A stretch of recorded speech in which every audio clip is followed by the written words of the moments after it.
Maverick News presents The Rick Walker Show. Defrag your mind.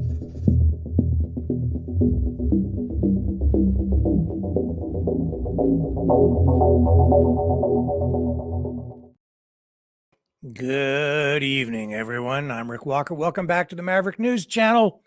Hello, Maverick family and new viewers. A bunch of stuff to talk about tonight. Some of it tragic. Some of it will make you think. And at least one thing, I think will make you laugh. We'll update the story on the Maine shooting. We'll talk about people being on edge and the way people and our institutions are responding to things that they see as emergencies, as threats. And I'll give you an example of that from today, right from my own hometown, which will be a reflection of what's going on really around the world. And it all relates to the war between Israel and Hamas.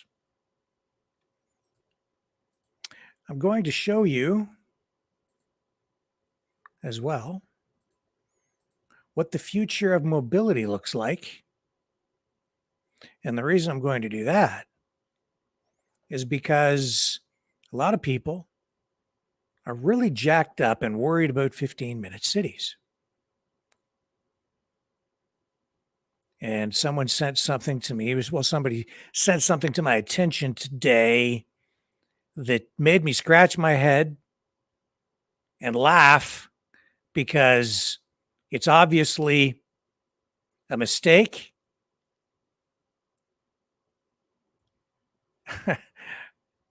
And it's illustrative. It just shows how paranoia will destroy you. And this is all related to 15-minute cities, cars, the future of mobility, energy, and crazy thinking. I'll show you. If you have an open mind and you're willing to really look at things objectively, this will make you laugh. And it might even make you a little bit afraid. I certainly, yes, just, I have to show you. I can't talk about it anymore. The economy. The U.S. government is trying to put a positive spin and on the economy, the state of the country's financial affairs. The White House is trying to spin a better narrative on the conflict in Ukraine in order to, I think, shore up support for more spending. I'll show you that. And did Mark Meadows wear a wire for the FBI and record conversations with Donald Trump? That's the question tonight. We'll touch on that as well.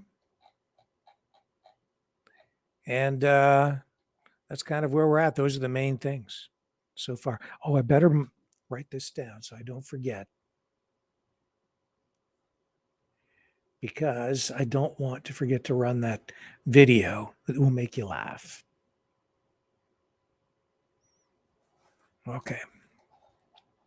So we have all that and a whole lot more coming up. Don't go away. We'll get started on the other side of this.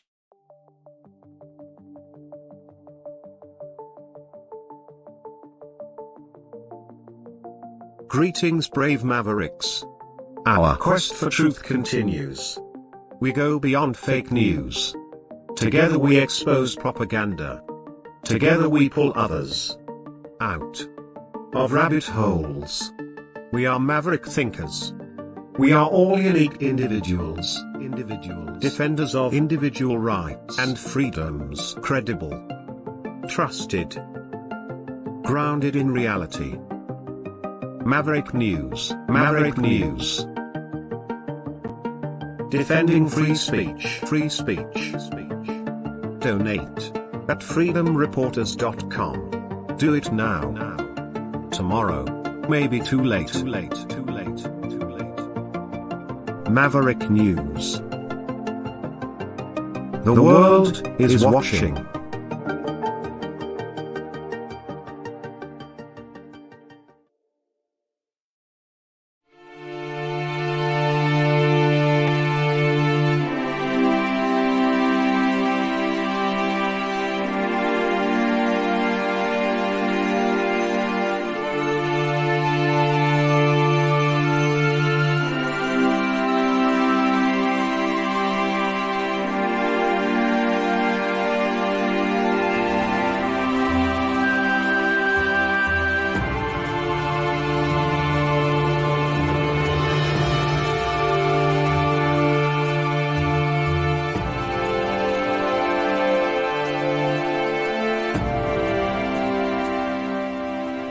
Maverick News.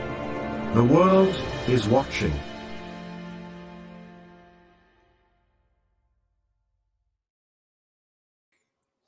I'm back.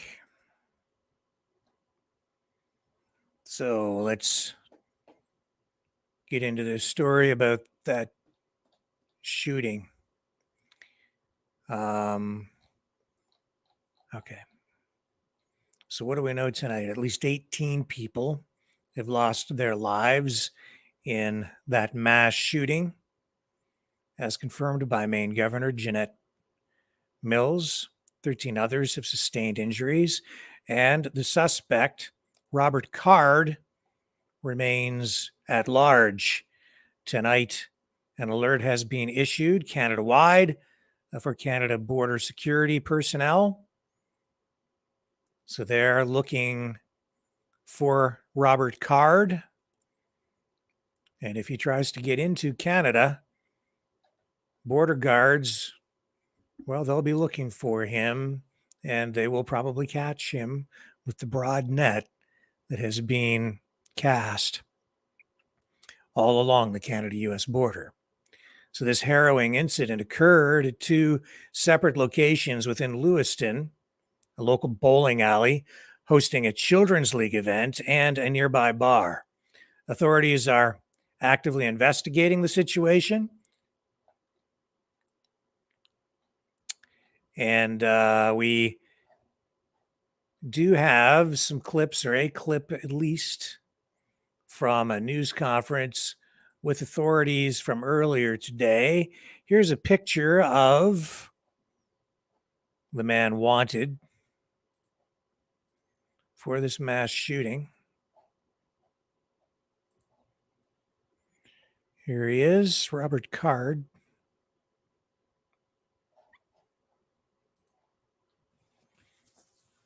So during the incident at the bowling alley, witnesses described a chaotic scene where people sought refuge behind benches, tables, and even inside the bowling pin machinery.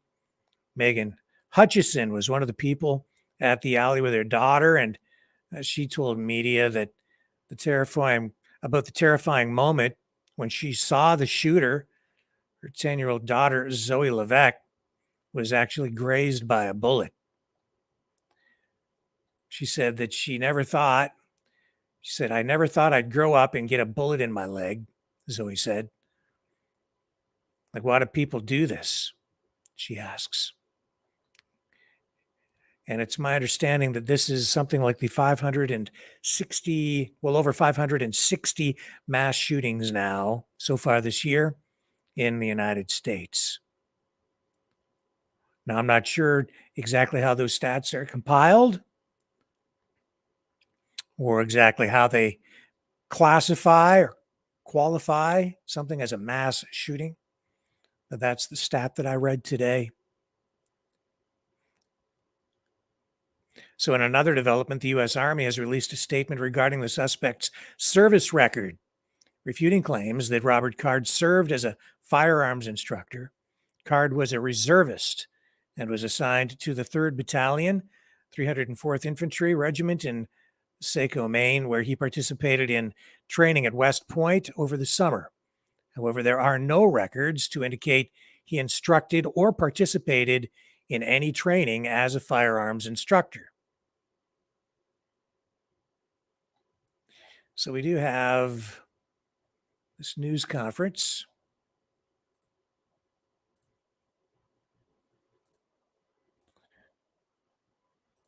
Just one moment. So let me see if I can find that these clips for you. I had it for you. Okay, we can go to this. Here's the governor, Janet Mills. Get you queued up.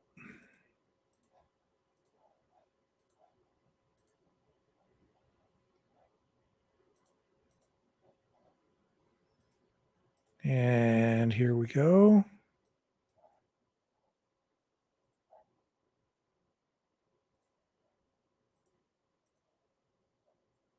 Sorry, I'm a little slow on the draw here, folks.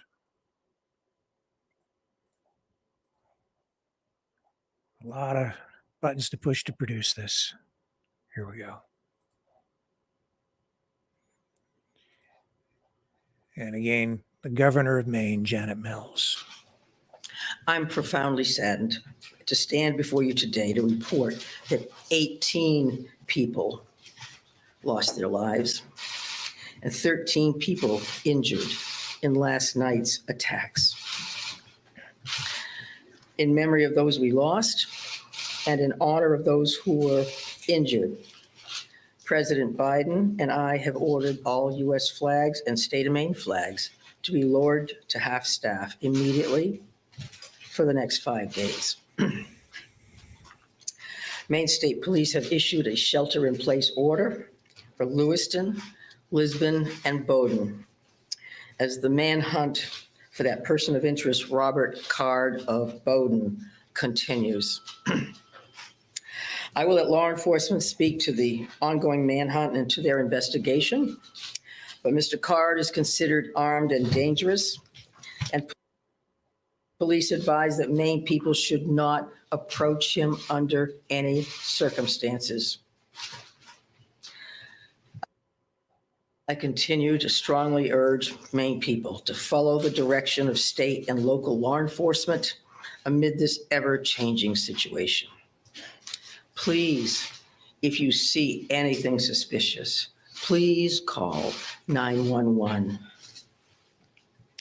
There are still many things we don't yet know about these attacks, but the full weight of my administration is behind law enforcement's efforts to capture the person of interest, Robert Card, to hold whoever is responsible for this atrocity accountable under the full force of state and federal law, and to seek full justice for the victims and their families. We cannot and we will not rest in this endeavor.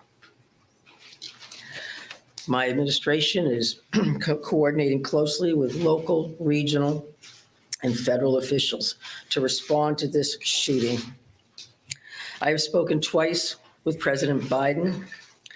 I've spoken with Vice President Harris, Secretary of Homeland Security Mayorkas, and Secretary of Health and Human Services Becerra, all of whom have called me last night to express the Biden administration's full and unwavering support and to offer any and all help that we, the people of Maine, might require.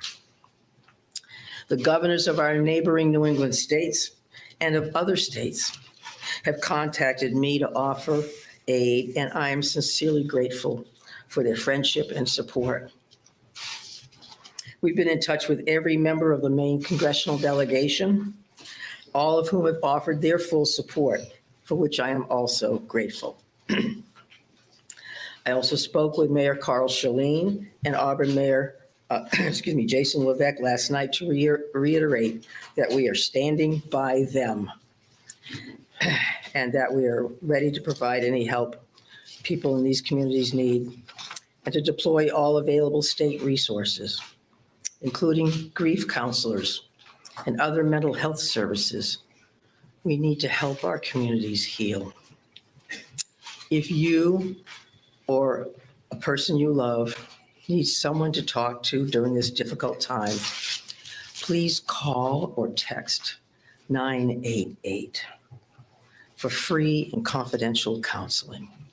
988. This is just the latest mass shooting in America. The nonprofit Gun Violence Archive is calling. Okay, so that gets us back to where we're at now. And again, they're on alert all along the Canada-U.S. border. They're looking for Robert Card, 40 years old. Stay with me. We'll move on to other news on the other side of this.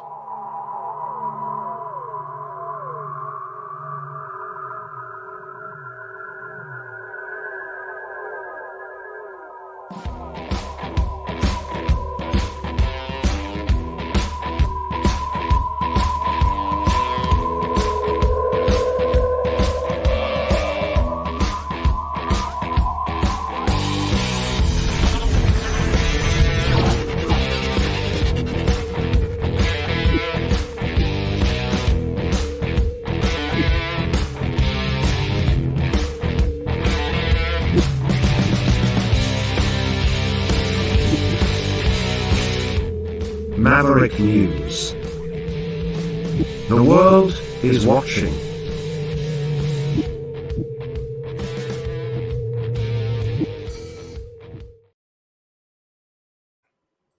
Okay, so what are we going to talk about now? Well,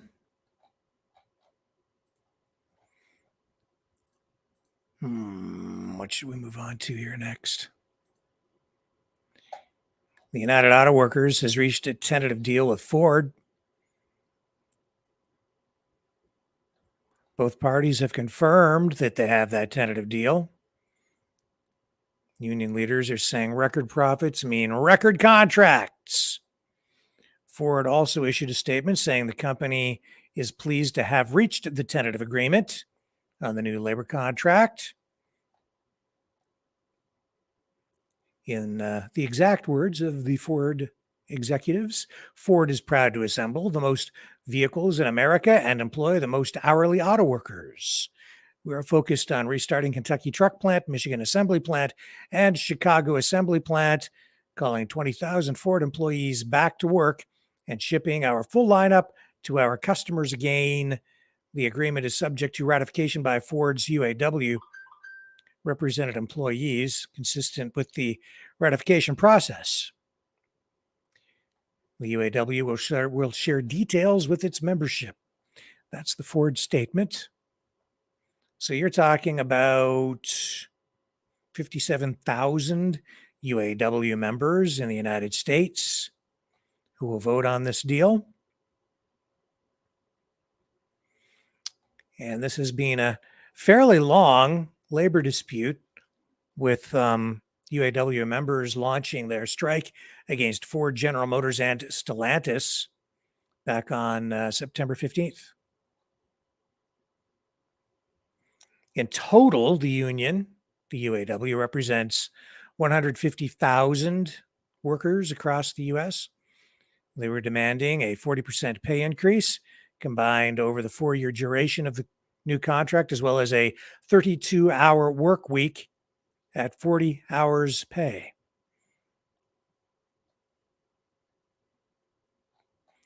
And over the past few weeks, workers from other plants also began strikes, with about 45,000 UAW members walking off the job. But that is positive news tonight.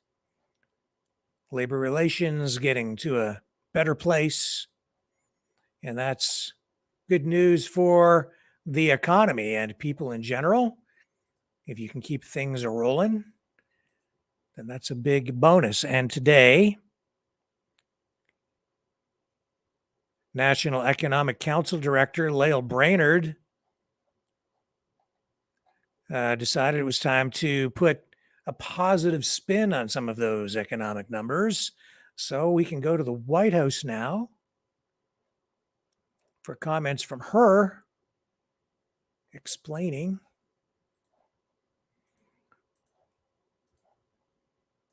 I guess, well, maybe not explaining, but I think trying to put the economy in a better light. Now, you can take these numbers any way you want.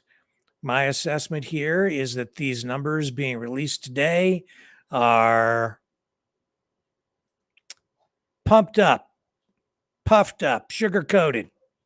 No way. Don't believe it. The economy is not as strong as the Biden administration is today trying to make it out to be. Here she Might is. be a good moment to look back to this time last year and recall what the experts were saying about the US economy. A year ago, the consensus view was that unemployment would need to go up to 4.5%, and the economy would need to stall out in order to get inflation down to where it is today. It turns out that was wrong, and you can see that here in the chart. US growth has been much stronger than the naysayers believed.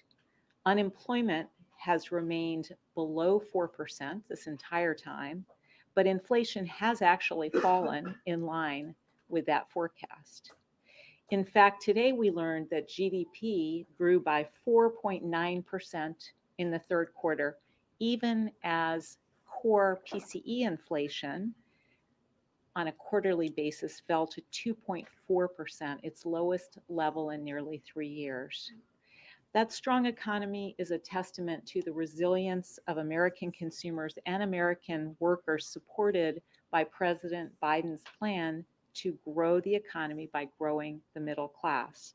Consumer spending is robust as Americans have rejoined the labor force in record numbers, and real wages are up over the last year. President Biden vowed to build the economy from the bottom up and the middle out, and that's exactly what we're seeing in the data. Last week's survey of consumer finances showed that Americans' median net worth is 37% higher than it was before the pandemic, adjusted for inflation. That's the largest gain in the history of the survey, and the wealth gains were strongest for the bottom half of the income distribution and for Blacks and Hispanic families that have traditionally not seen as large gains. Just yesterday, the UAW and Ford reached a historic tentative agreement that provides a record increase for auto workers and is a testament to the president's strategy to ensure a strong future for auto manufacturing here in America with good union jobs. That's good news for American workers and good news for the future of the US auto industry. So in the data in that agreement, we can see that the president's strategy is yielding real results, even as we continue to work to bring costs down. Thanks, Liv. So the president celebrated the GDP report, saying that it's a testament to the resilience of the American consumer. But the report also showed that personal savings dropped by $360 million. Do you have a message to Americans who are dipping into those savings to afford the inflation? Well, again, as I said, what you are seeing is Americans are back in the labor force in record numbers, much higher participation that was anticipated and higher than pre-pandemic. So they're at work, and that is showing up also in the wealth number. So if you actually look at American households' median wealth in inflation-adjusted terms, it's actually gone up since before the pandemic. So I think the US consumer, US workers, they are absolutely the reason that we're seeing this resilience in the economy, and they are actually seeing increase in their wealth over this period. Well, what about a message to Americans who are dipping into savings to afford their lifestyle? So I think that, again, because net wealth is rising, because real incomes are rising, because Americans are working, that's exactly what we would want to see in the economy. Are you no longer worried about a recession in the near term?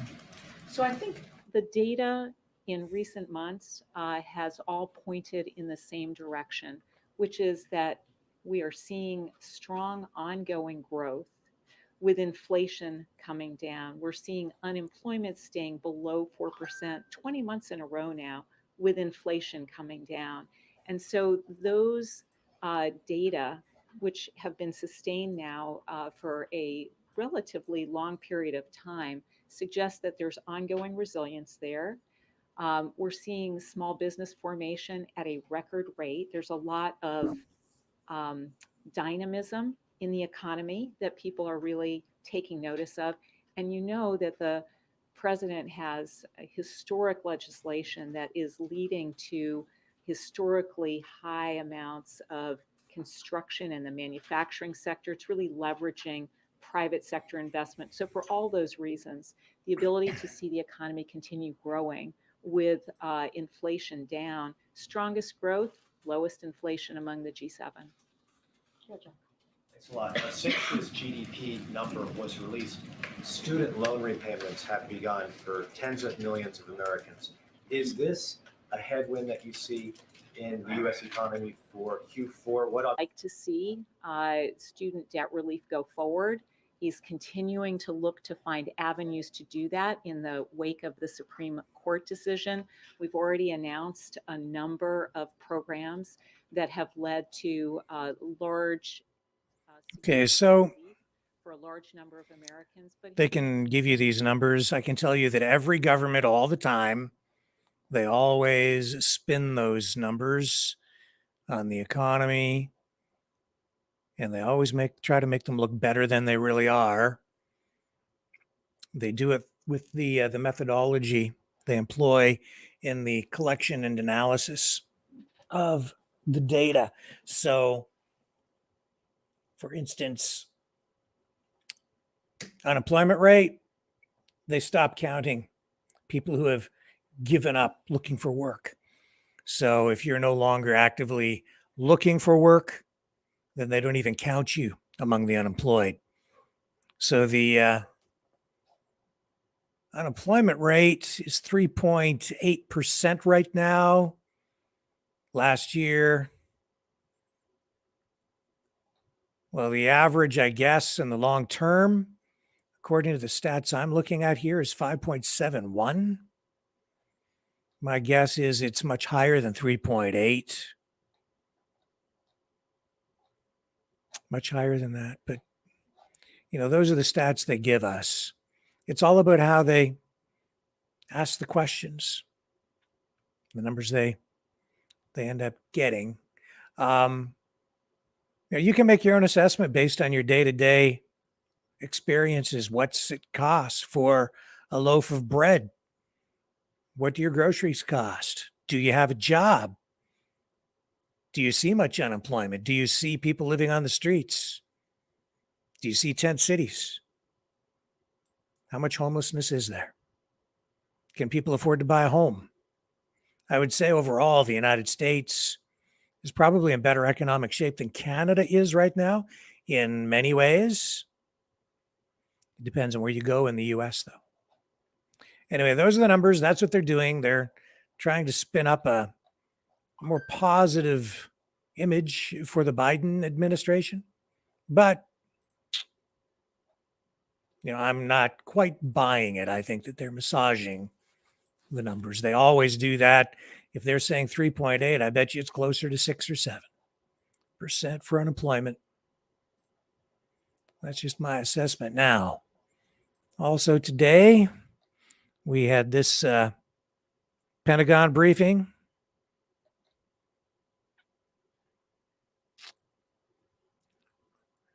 With Brigadier General Patrick Ryder.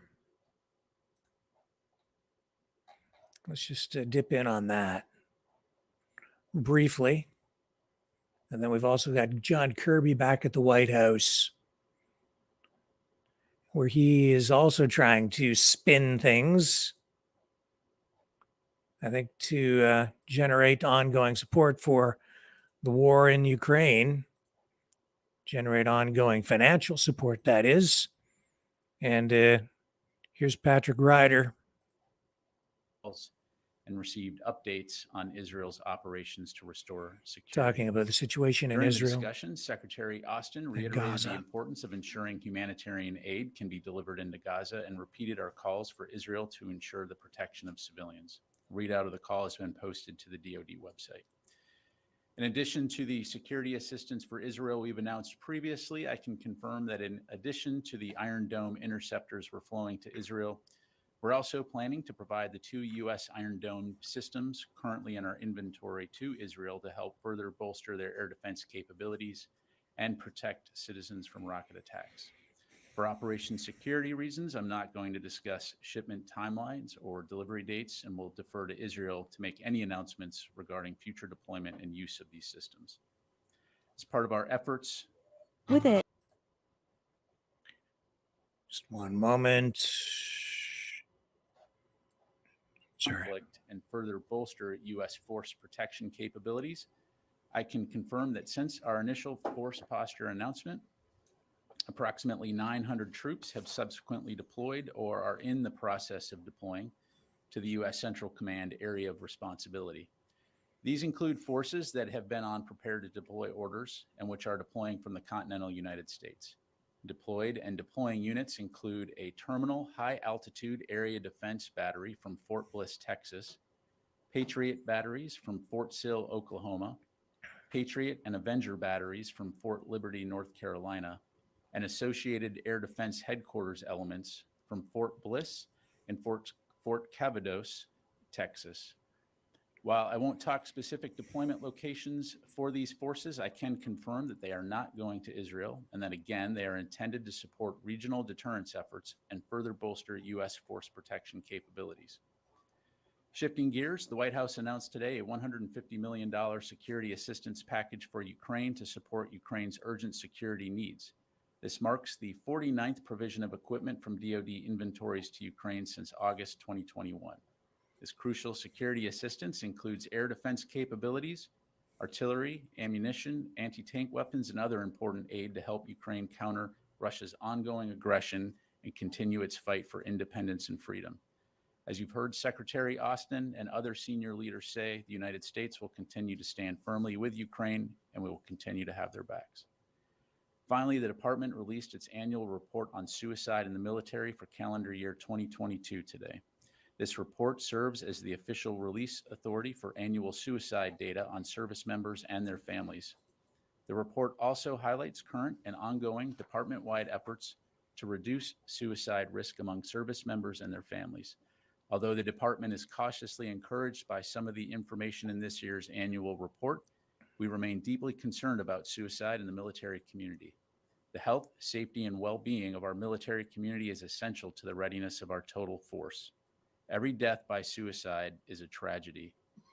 As part of broader efforts to ensure we take care of our people, which includes Secretary Austin establishing the Suicide Prevention and Response Independent Review Commission, the department is implementing a campaign with 5 lines of effort and enabling tasks to augment our suicide prevention and response capabilities. Based on findings from this report, the department will continue its efforts aimed at effectively meeting the needs of our population at greatest risk of suicide and continue to support military families. The report is available online on the DoD website. And with that, I'll be happy to take your questions. Okay. That's a big issue too. Suicides among veterans, people in the military. The sacrifices they make, incalculable. They pay literally with their lives, sometimes physically, if they're killed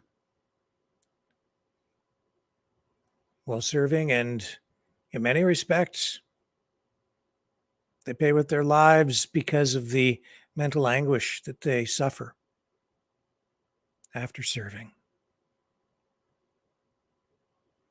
I've seen that firsthand too with other first responders, police officers, firefighters, paramedics. They see the worst of it. Other people in other lines of work do too. Doctors, people who deal with mental health issues. so many different people in various positions of responsibility and public trust. A lot of people sacrificing every day. We all contribute to our communities. Some people are in more pain than others. And yeah, it's a very serious issue. I've spoken to some veterans just in the last couple of days. And, they've talked to me about some of the friends they've lost to suicide. So it's a big issue. And we should be mindful of it. Also today at the White House, John Kirby trying to, he's painting a picture of the war in Ukraine that does not mesh at all with what Vladimir Putin is saying, and not at all. It doesn't mesh at all with what a lot of, I would say, independent and alternative media people are saying with regard to the conflict in Ukraine, because Kirby is saying that Russian forces are demoralized, and he has been painting, today he paints a picture of the Russian military in a state of almost disarray, talking about shooting Russian soldiers, shooting their own soldiers for not performing. I don't know. I'm going to let this roll. You can make your own assessment. Here we go. For him and for the national security team. I do want to, if you'll allow me to, just to take a couple of minutes to update you on the battlefield situation in Ukraine. As we have said publicly, Russia has launched a renewed offensive in eastern Ukraine across multiple lines, including around Avdiivka, Liman, and Kupiansk. Now, I spoke about this in a gaggle recently, but this offensive was not a surprise. We've been watching this build and come.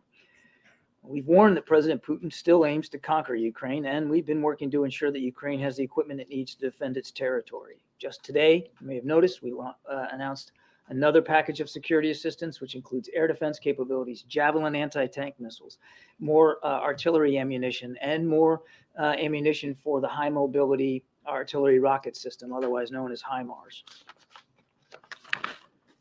Thus far, using all these capabilities, the Ukrainians have been able to hold on and hold on the defense against this offensive, successfully repelling Russian tank columns that have been advancing on Avdiivka.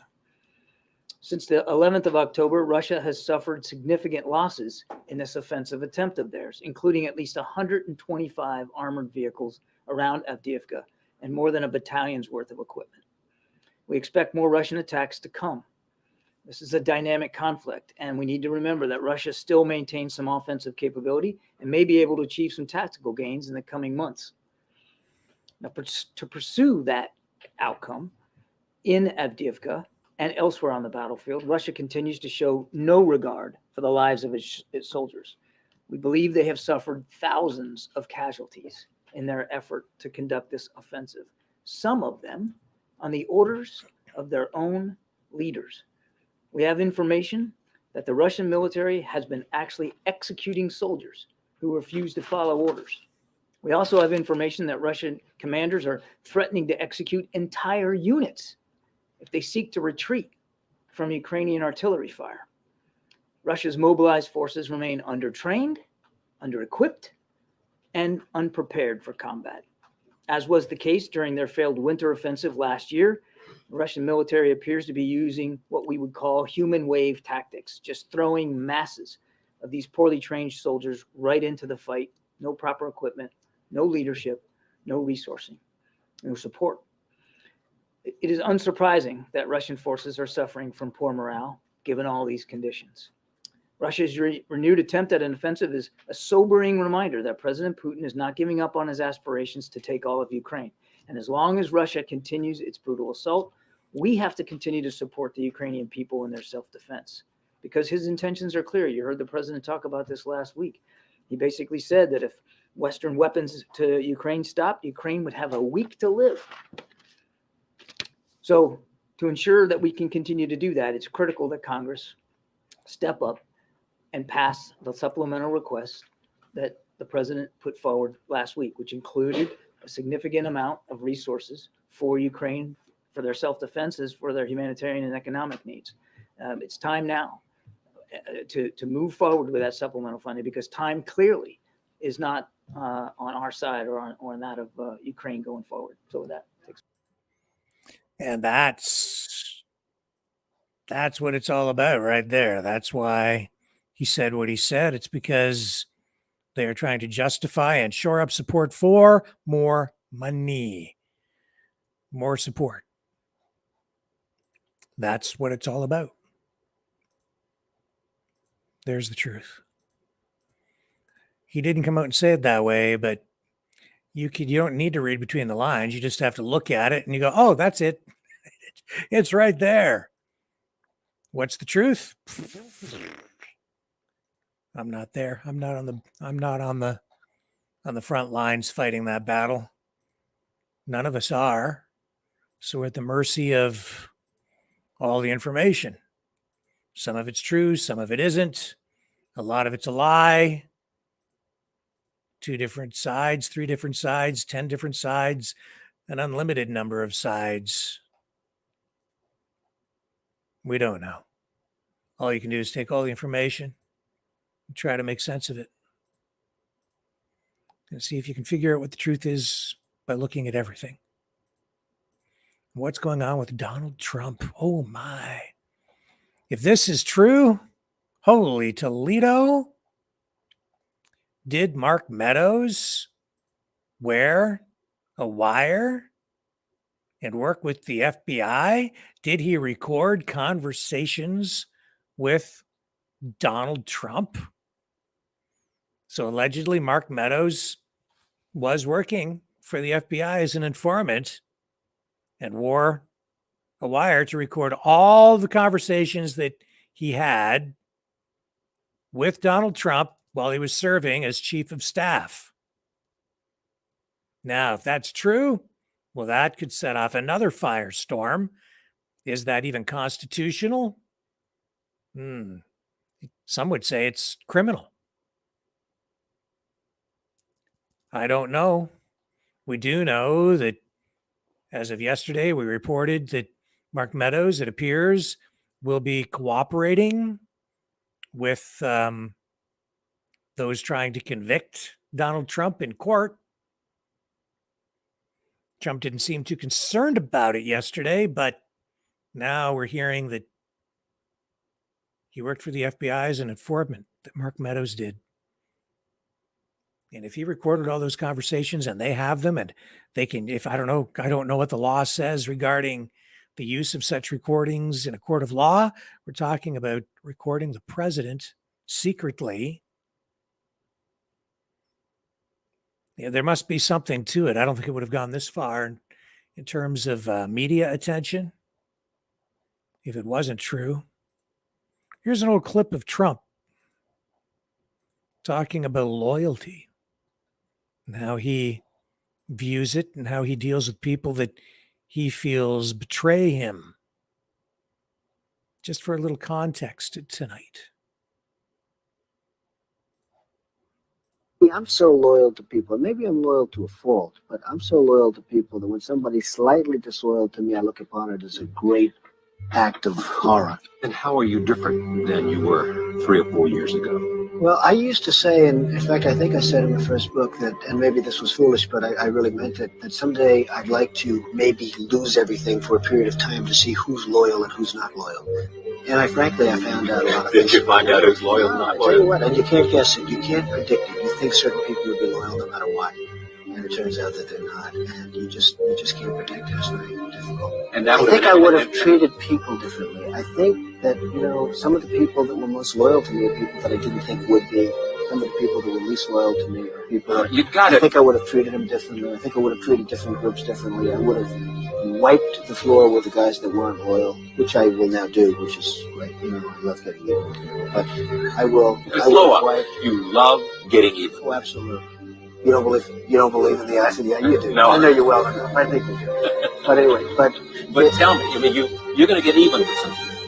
yeah, I know, it's Because given the opportunity. It's given the opportunity. I will get even with some people who are disloyal to me. Come on, Governor. Even though you didn't endorse me. He's not forgotten. Never forget. I thought that was a kind of an interesting and timely clip. You know, I've known some very rich people, still do. I'm not one of them.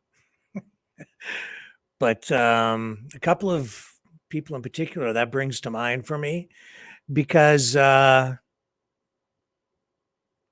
know, I see people with a lot of money sometimes surrounded by folks. In particular, there's one friend of mine who puts on events, and I'll see him surrounded by celebrities, and these are celebrities that he pays, not to be around him, well, maybe, but to participate in the event. And they just fawn over him and others as well. Money is a funny thing. It attracts people. I think people think that if they can get up close to someone who has money, that somehow it will rub off on them, or that they'll somehow end up richer. I don't know that it actually works that way. I guess for some people it can if you become kind of a groupie. But I've never since kind of seeing that sort of thing happen, I've never been envious really since then of people with a lot of money, really rich people, because I learned that when you're in that kind of position, you never really know who your friends are. And that's exactly what's going on with Donald Trump right now. And it's sad, and it's a statement on human nature. People suck up to you, and I've had that happen with me on a personal level where, you know, people at certain points in my career in broadcasting wanted to get very close to me, and it was a strange thing to have to go through. I learned so much because in their minds, I had become somehow very successful, and people wanted to get close to it. And I learned a lot about people because later, when it looked like things were coming to an end, then you found out who your real friends were. When it looks like you're going to end up losing some stuff, or maybe losing everything, then you find out who actually stands with you and who doesn't. Been there, done that. Perception becomes their reality. Me, I'm still here. Same as I ever was. I never really went up or down. I just survived. I'll be right back. The New World Order. Government overreach. The Great Reset. Mainstream media lies. Now more than ever, independent voices are needed. Donate now at freedomreporters.com. That's freedomreporters.com. Maverick News. The antivirus program for your mind.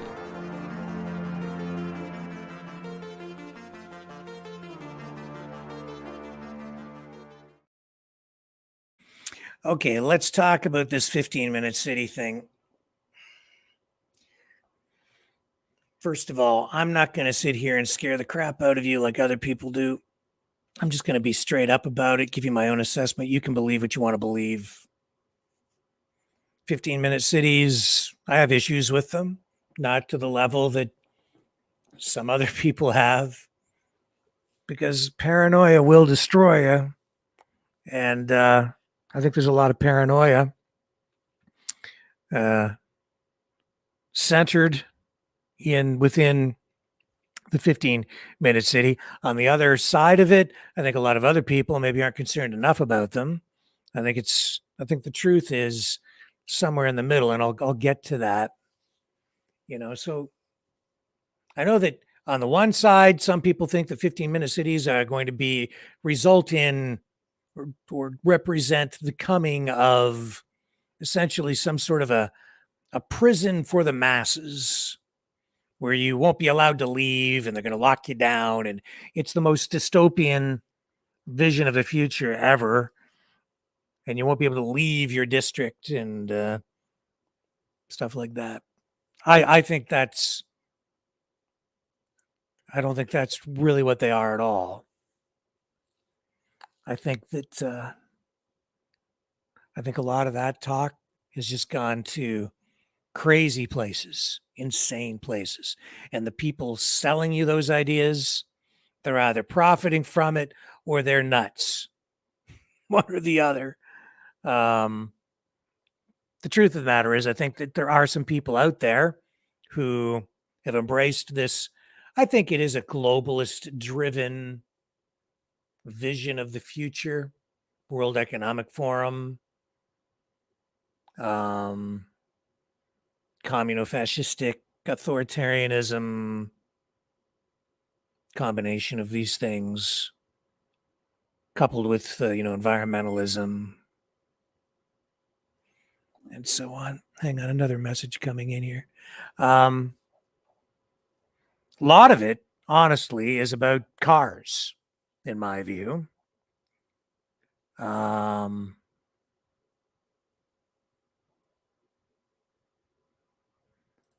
not sure what this clip is coming in here.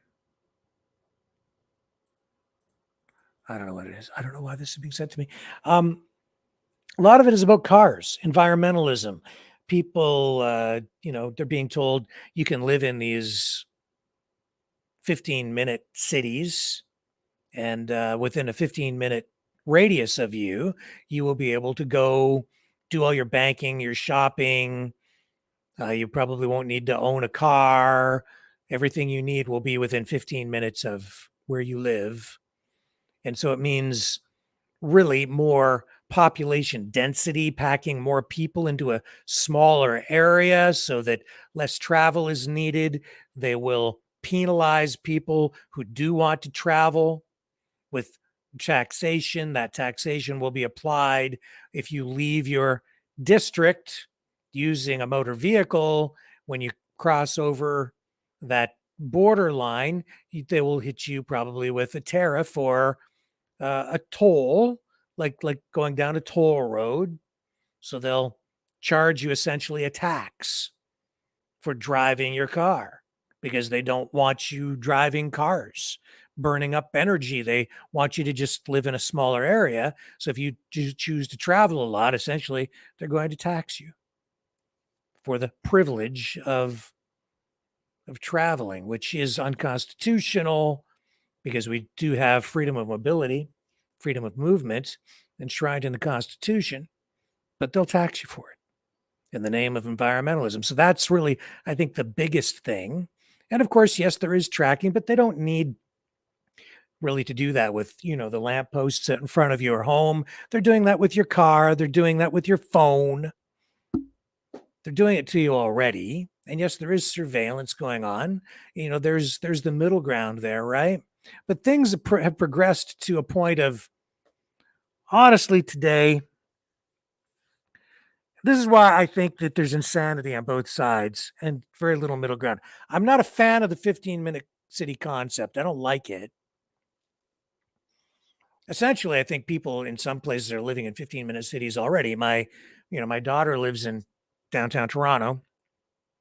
So when I go to visit her, I would say where she lives, it is the early version of a 15-minute city, because if you live in an apartment building or a condo, everything you want and need is within walking distance. No need to own a car. You can take public transit wherever you want to go. You're probably in that situation further ahead without a vehicle. You're further ahead taking public transit because You don't need to worry about parking and all the hassle and the traffic and the congestion, and everything you need is within a short distance anyway. That's the case even when I go to, like, when I've been to places like Las Vegas. I used to rent a car every time I would go to Vegas, and then I've learned it's kind of not worth it because of all the congestion. So if you're going down to the convention center in Las Vegas, you're further ahead taking an Uber or a Lyft, which is what I use when I'm there. Because when I've rented cars, you have to go through all the traffic, and then you have to find a parking lot, and then you're paying for a bunch of parking.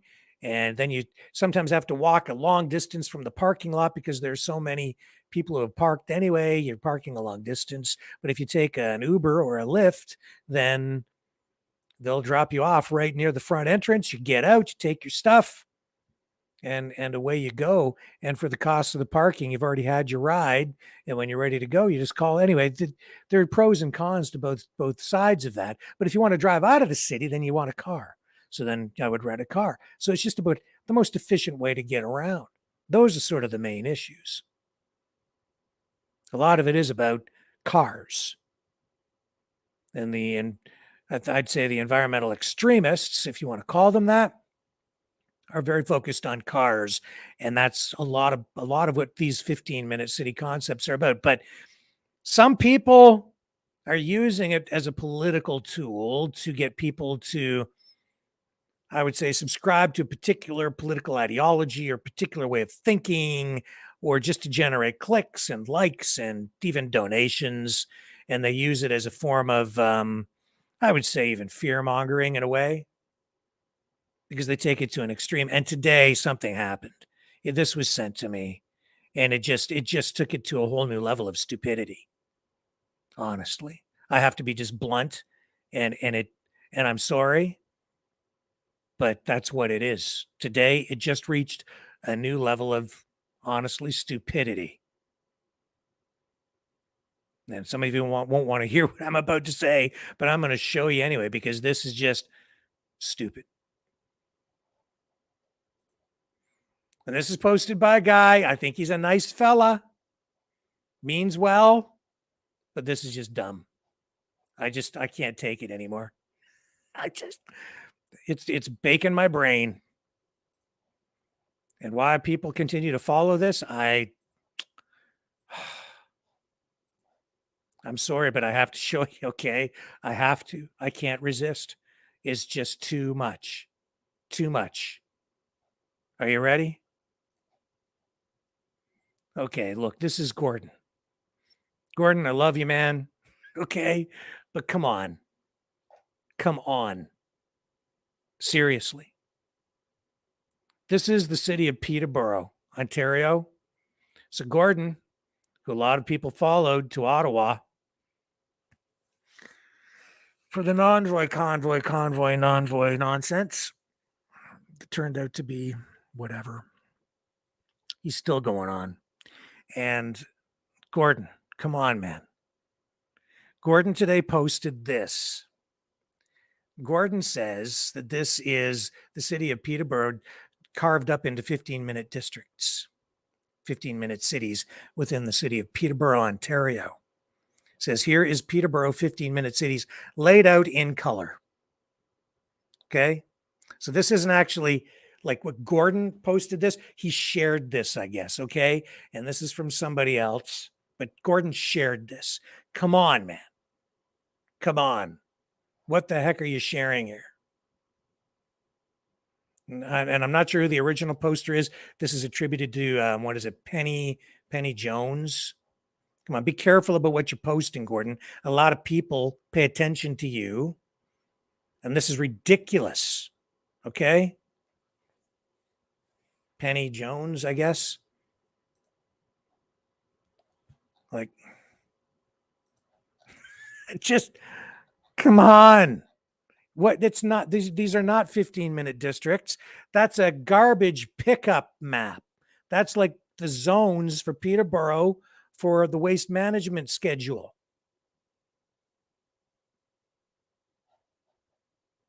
That's what that is. It says so right on it.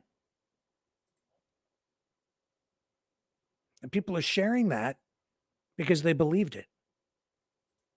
They believe that it's 15-minute city districts in the city of Peterborough. It's the calendar that the municipality sends out to people so you know what day your garbage is going to be picked up on. Okay? That's the truth. It says so right on the thing. That's what it says right on it. People, I guess you can't read. Come on. Very top. Find your collection zone. Okay. And then on the bottom right-hand corner, it says household hazardous waste, electronics, blah, blah, blah. Okay. It's all about garbage pickup. And the day of the week that you get your garbage picked up, it depends on what zone you live in. That's why it's all color coded. This is not a 15-minute city map. But it sure scares some people who are either illiterate or don't take even 10 seconds to look at what's on the picture. People believing this. Now, that's not to say that the city of Peterborough isn't engaged in the idea of creating, 15-minute city districts. They are. And I think the mayor of Peterborough has come out. I believe he's in favor of it, or has been. And I can show you some references from Peterborough. I had them queued up here. Some references showing that, yes, the city of Peterborough is interested in 15-minute cities. Where'd we go?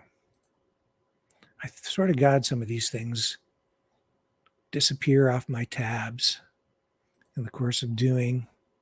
Well, it's easy enough to find them again.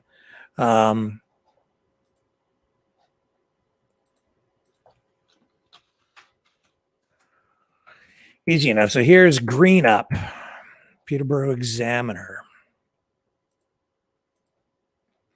Yes, definitely looking at 15-minute cities.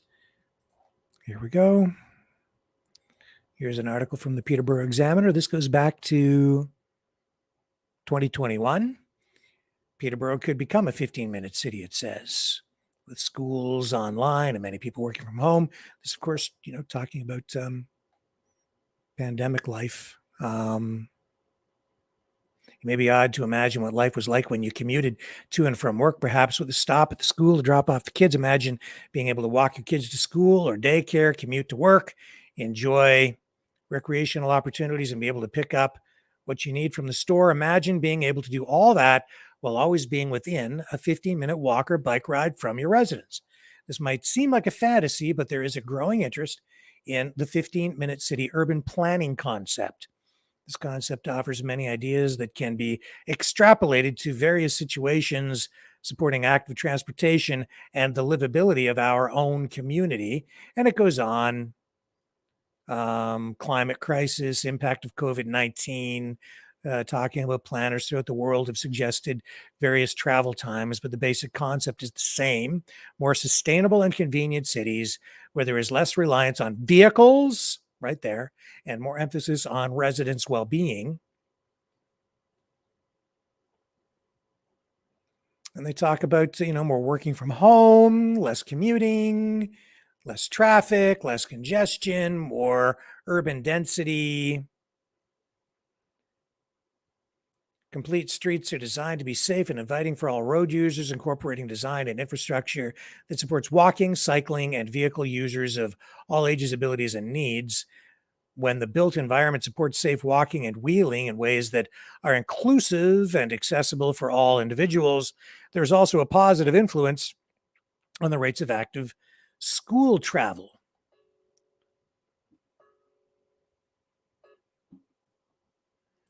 Hang on just a second here. So, yeah.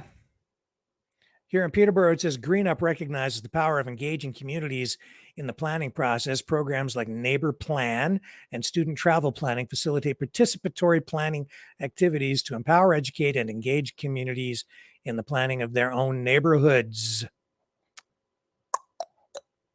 So they are actively engaged in planning for the future, and a lot of people are embracing this 15-minute city concept.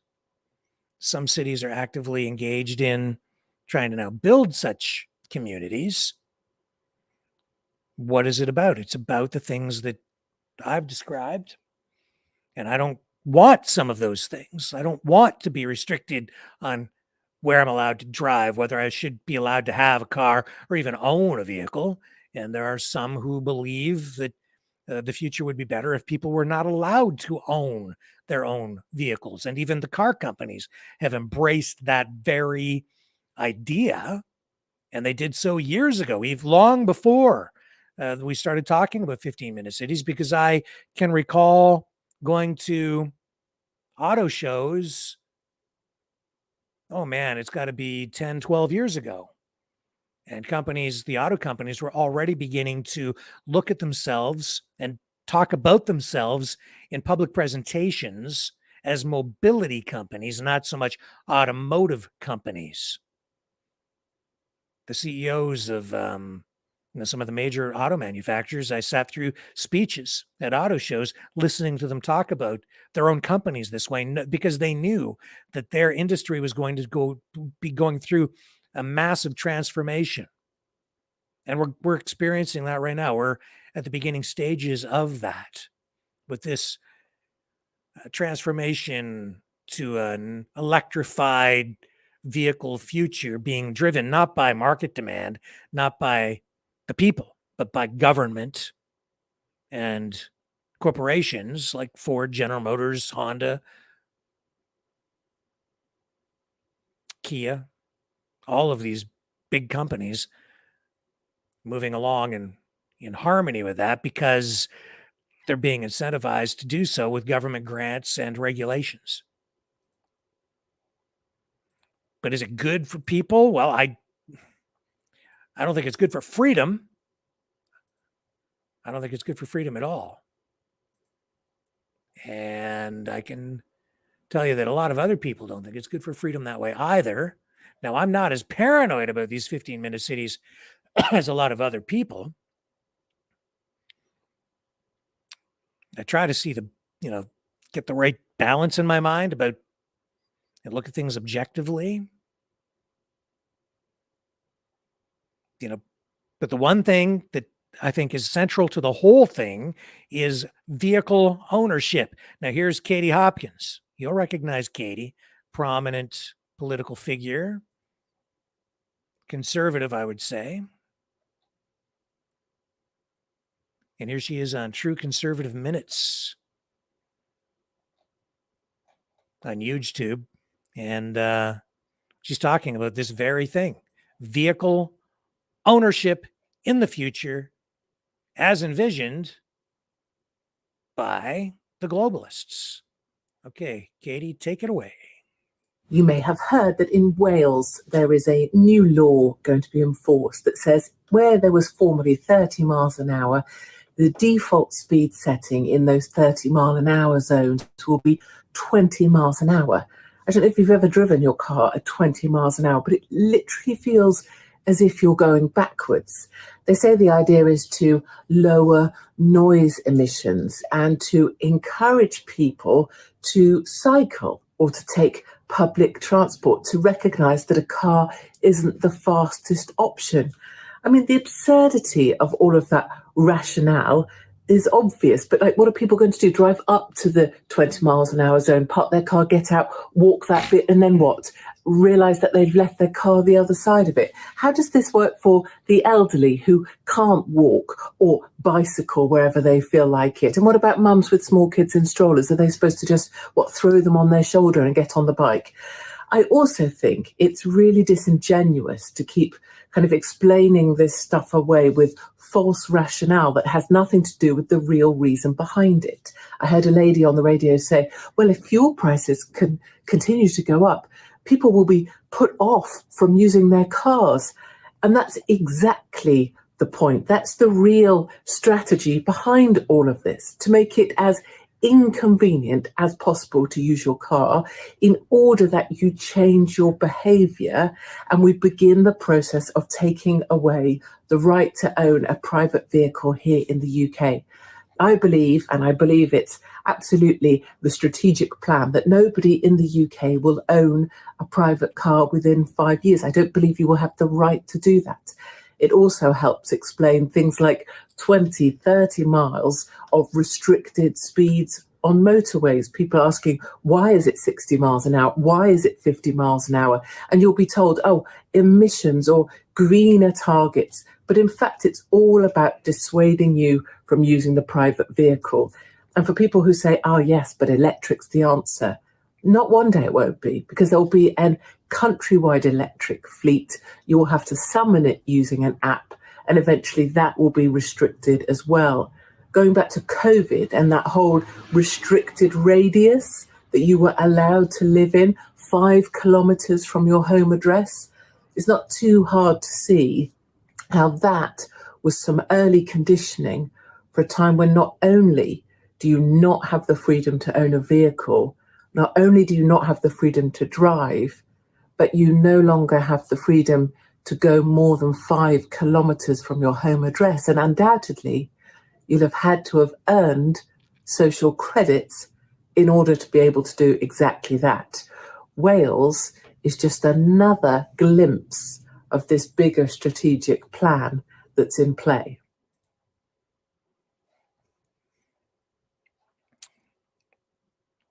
So, yeah, I think it's a war on cars. I think it's a war on mobility. I think they do want to restrict movement through a variety of incentives and penalties. I think that's all very true. How far will it go? I don't think these 15-minute cities will manifest into prisons. I think it's easy to sell that idea to people after going through the pandemic where they locked us down, which they never should have done.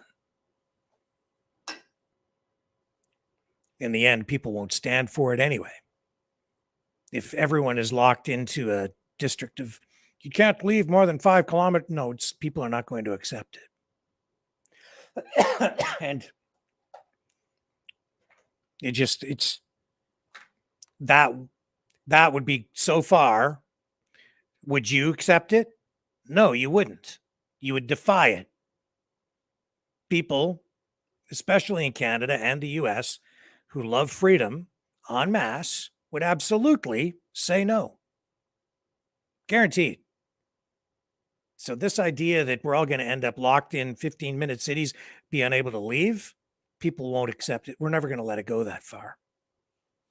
But will they take our cars away?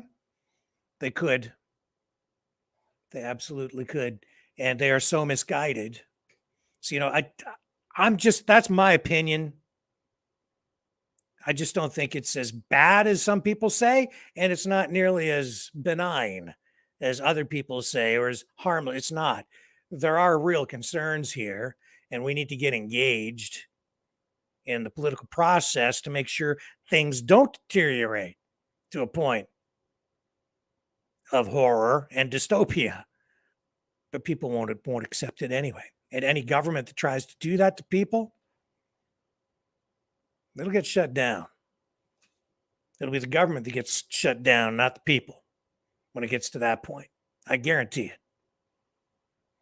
Nobody's going to be restricting people on that level and preventing you from leaving at all your home within a 5-kilometer radius. Constitutionally, you are allowed to travel. And that will stand up in court. And they cannot take that away from you for a prolonged period of time. Maybe in a certain instance, if there's a public emergency, like they issued a shelter-in-place order in Maine because there's a gunman running around, worried, afraid. Yeah. But that's temporary, and that's in the interest of public safety for sure. Now, again, you can believe what you want to believe. but I see a lot of exaggerations. And again, I mean, to just illustrate my point one more time. This is the stuff. This is why you need to just get things back into proper perspective here. Okay? People are flipping out about this online tonight. Some people. Other people are laughing because some people are seeing what it is. It's the garbage pickup map for the city of Peterborough. Other people are flipping out over this, even in the comments on social media, because they think this is the future 15-minute cities or 15-minute districts within the city of Peterborough. And it's being shared. It's being shared and promoted by somebody who's put himself out there as a leader of the freedom movement and selling the 15-minute city idea or selling the fear to people in order to further gin up support for what he's doing, I guess, or for what others are doing. Like, it's stupid. I'm sorry. It's just stupid. It's laughable.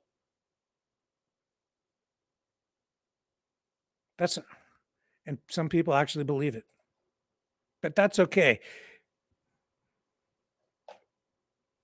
I don't know how much clearer I can be. It's up to you. It's up to you. I can only show you what's going on. Concerns, yes, there are some, but my God, some of this stuff has been taken to a level of absurdity that it literally bakes my brain cells. Just trying to wrap my head around why some people buy into it and continue to follow it, especially after failure after failure after failure, like those notices of liability. Like,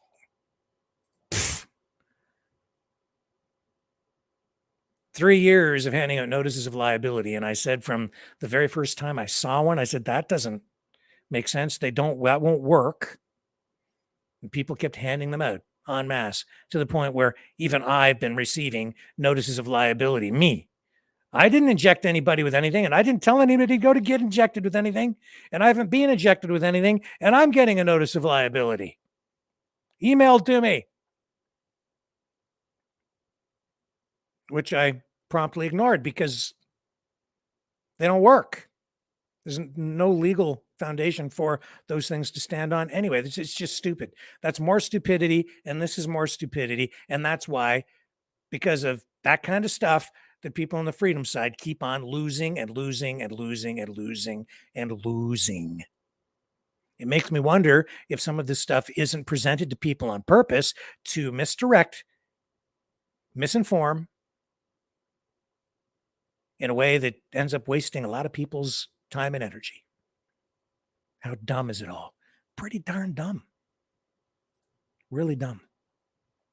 Really dumb. Like it or not, though, the technological change that we're going through, it's coming whether you like it or not. All right? It's coming. The internet is here. Information-based society, it's upon us.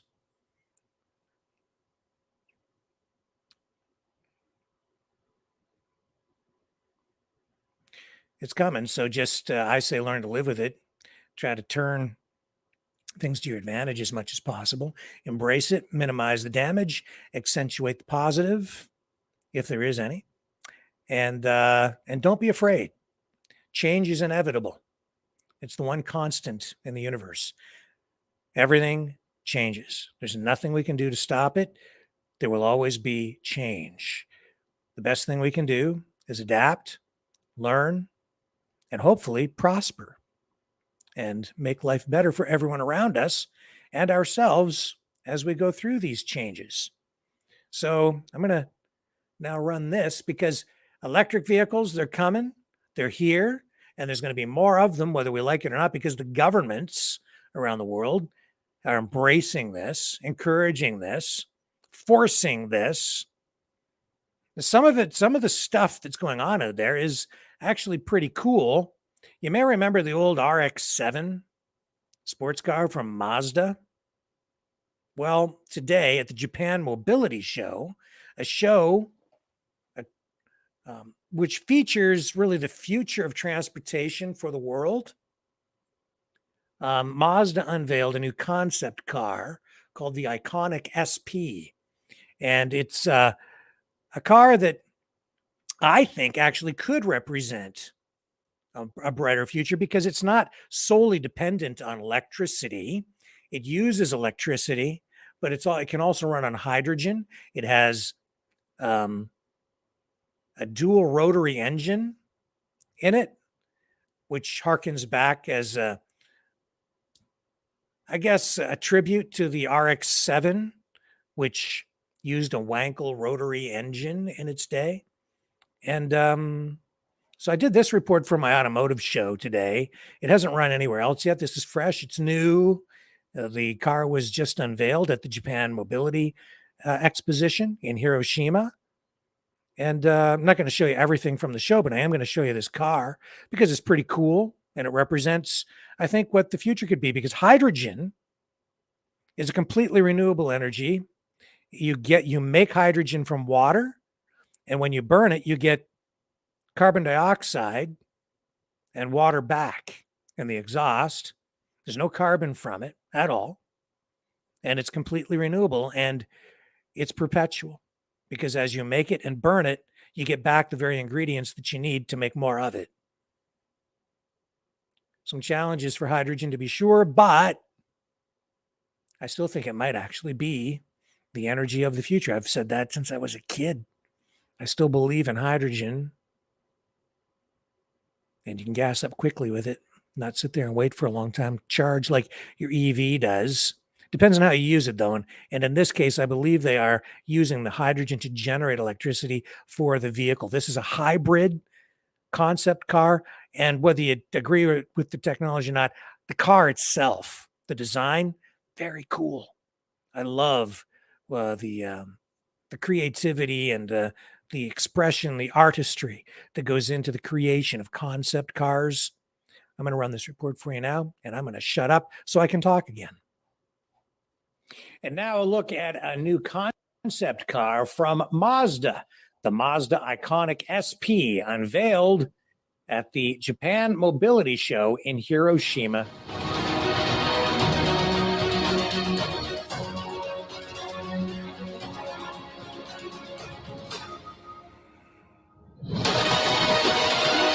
And this is the Mazda Iconic SP. It represents a fresh take on the compact sports car concept, designed to adapt to the evolving automotive landscape. It catered to the desires of car enthusiasts who have an affection for their vehicles and a yearning for the sheer joy of driving. One of the standout features of this concept car is its unique rotary EV system. This innovative powertrain remains compact, offering remarkable flexibility in layout, resulting in a low center of gravity, which in turn significantly enhances the vehicle's driving performance. The car's batteries are charged by a recyclable energy source, and the two-rotor rotary engine, which is used for power generation, is powered by carbon-neutral fuels. This eco-conscious approach aligns with Mazda's corporate philosophy of enrich life in motion for those we serve. Mazda Iconic SP です。いかがですか？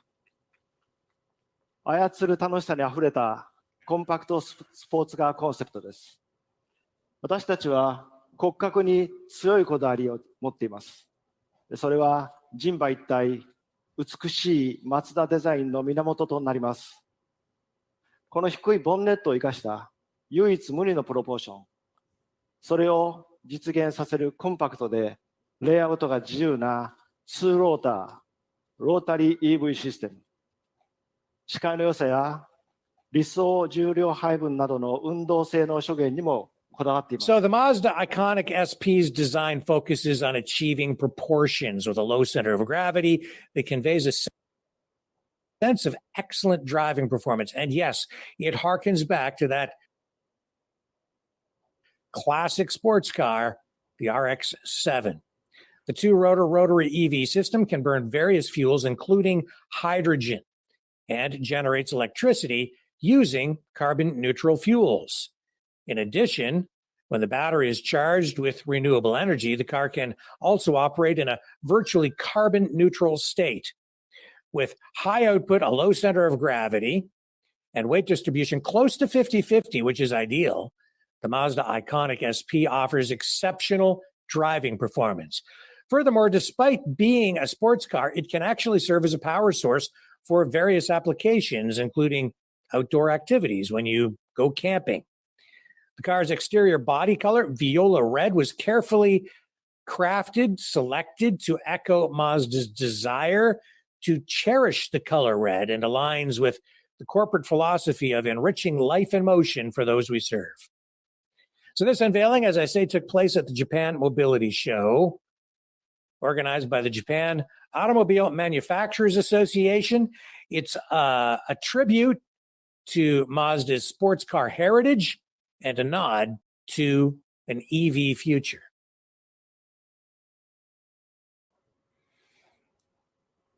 And there you go. That's from the SST Car Show. That'll be in the next episode, but you don't need to wait because you got to see it here first. You got dibs on that. And this was just sent to me actually by Leo. Thank you, Leo. I'm going to run this here too. So a lot of people over the years have said, well, this guy got killed by some company because they figured out a way to make a car run on, 1,000 miles to the gallon and stuff like that. So they assassinated him. Here's a clip, and I haven't heard the whole thing, but I think this is something in that same sort of vein.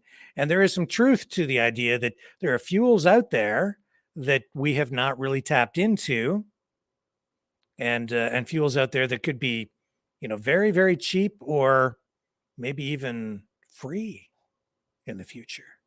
But of course, they don't want us to have stuff like that because that would just free us all too much, wouldn't it? I guess. Anyway, let's take a listen to this. Government doesn't know this, then there's something very wrong with our government. Of course they know it. Not only do they know it, the elite knows it, and the oil company knows that you can run your car and heat your house from water, but they don't want us to know about it. So I'm going to show you how that's possible right now. What I have here is a plumbing tube. It's empty.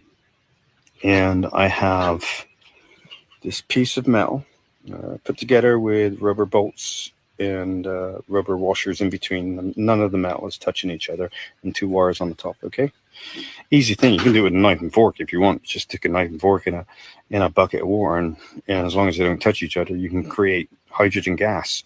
So here's the tube. I'm going to fill it up with water so you can see that.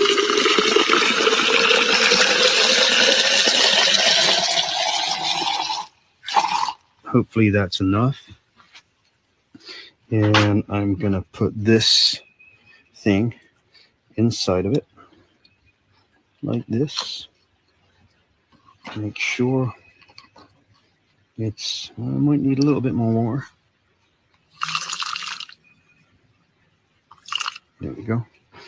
And this thing here is a battery pack for jump starting the car. Turn this around. Turn this one around so don't fall over. And I connect this one here and this one here. And now we have instant reaction of hydrogen and oxygen separated. Now the bubbles is actually hydrogen gas. You can see the gas coming off it. This ignites. So flammable, so powerful. As you'll see, I'll try and get close and hopefully I can get this right. And it explodes. I'll do that right again for you to see, because it generates a lot of hydrogen gas, and this could be what could be fuel in your car. And it's very easy. It's made on demand. I don't know if you could see that on the video, but there is definitely a flame, and an explosion. And you can see it's making it pretty quick. So that's water. So we've been lied to pretty much our whole lives about pretty much everything.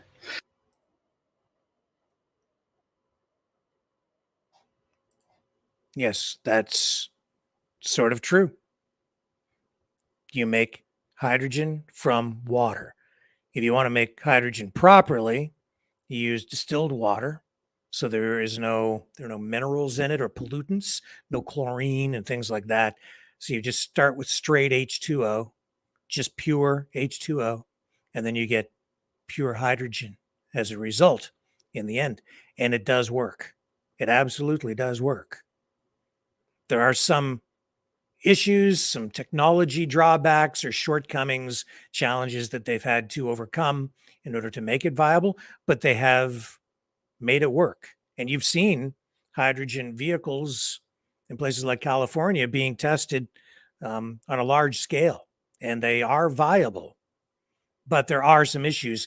For instance, if you need pure water, H2O, then if you live in a place like Canada and you have water, it's frozen in the winter, right? You can't make hydrogen from ice. It has to be in a liquid state, and you can't put antifreeze in it because then it's contaminated. You can't get hydrogen from it properly. There are some things you can do to prevent the water from freezing in the winter, but that also takes energy. A friend of mine owned a company that probably still does, and I worked with him for a little while. This is about probably 10 or 12 years ago. And it was a hydrogen company, well, a hydrogen technology company. He wanted to sell this technology to fleets. And so I did go to a couple of presentations with him, helped him with some of his marketing materials and so on. And the technology, which is still out there today, involves putting a bottle of basically distilled water under the hood of your car and a device that then takes that water, converts it into hydrogen, pumps it into the fuel system, and it mixes with the gasoline vapors that are created through your fuel injection system. And then it's ignited in the combustion chamber of your car, and it increases your mileage to like insane amounts. So you get much, much better fuel economy, really substantial, and worked pretty well. Now, another friend of mine who actually just within the last couple of weeks, well, last month, has introduced me to somebody else with another company. And I've been testing a new fuel additive. And you just put it in your gas tank. And I was extremely skeptical. Still am a little skeptical because I can't believe the results that I've actually seen from using it myself. But I saw fuel economy in a car that I've been testing it with go from about 22 miles per gallon to 34 miles per gallon on the highway, all highway driving to test it over exactly the same course. 22 miles per gallon to 34 miles per gallon just by dumping a little bottle of this concentrated fuel additive into the tank of my car. That's a huge increase. And a number of people have been testing it. They're all reporting increases in mileage of between 25 and 33%, which is amazing to me. So I'm waiting to get more data back from the other people testing this, but it seems to be a pretty standard experience that people are having. A little bit more power and a dramatic increase in fuel economy. So we're going to talk more about that. I'll be talking more about it with my friend and his other business associate, and we'll see where it goes because that's pretty impressive. Yeah, pretty impressive indeed. 22 to 34 miles per gallon. So as a percentage, that's huge.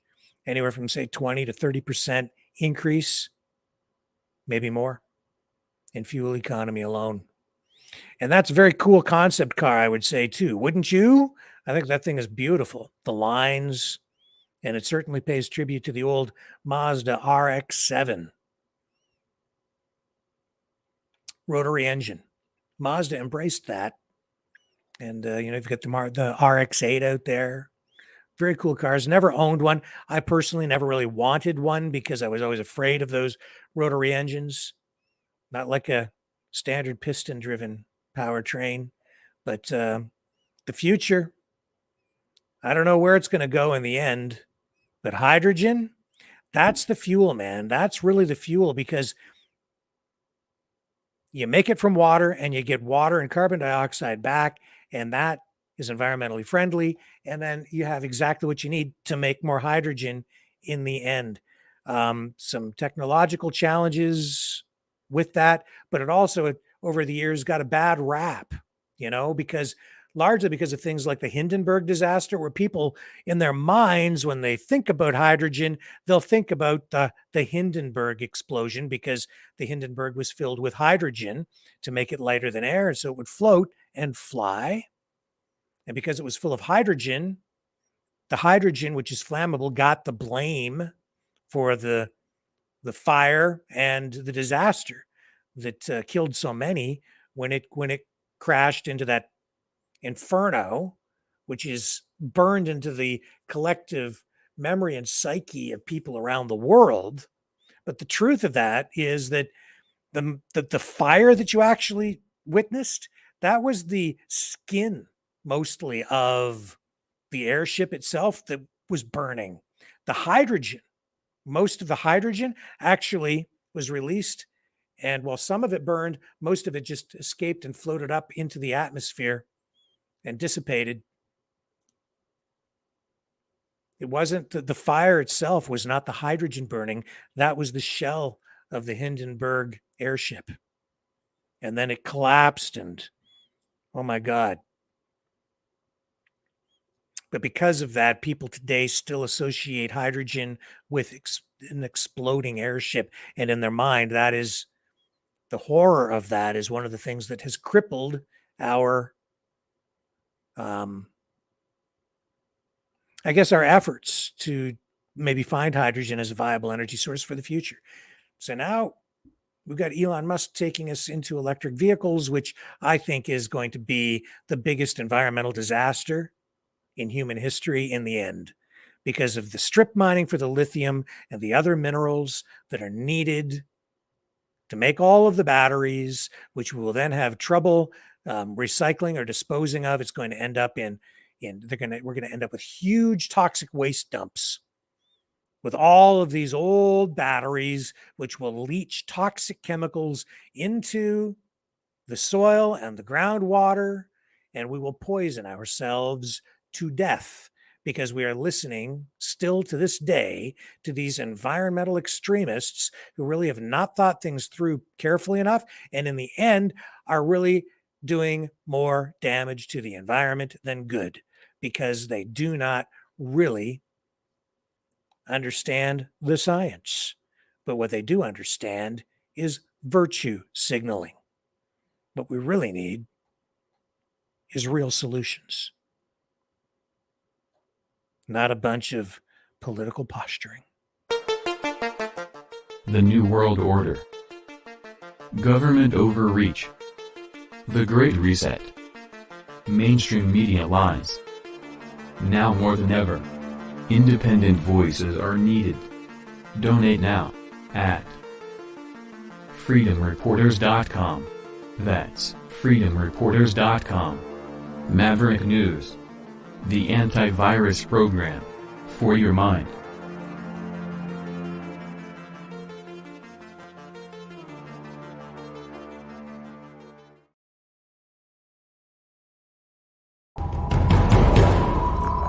We are Mavericks. We say no to the Trudeau and Biden New World Order. And to bugs. Because bugs are creepy and gross. And people should not eat bugs.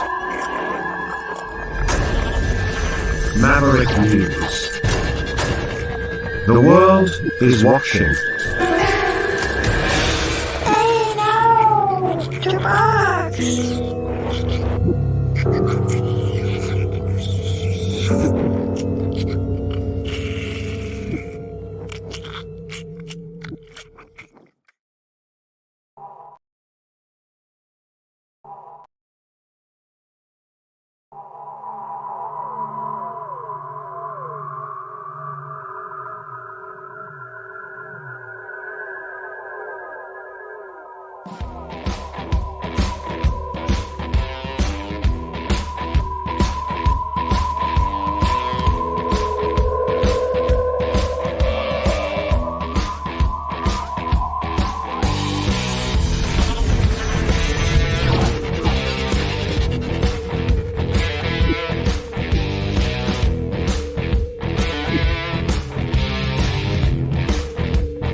Maverick News. The world is watching.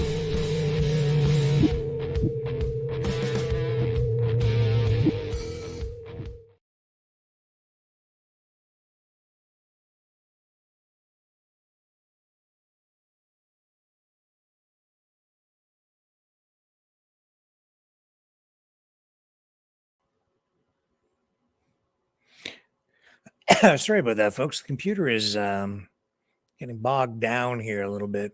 It's probably because I have so many different things opened up here. Speaking of cars, the future, did you know that more and more people are failing to meet their car loan payments? Yeah, new stats out.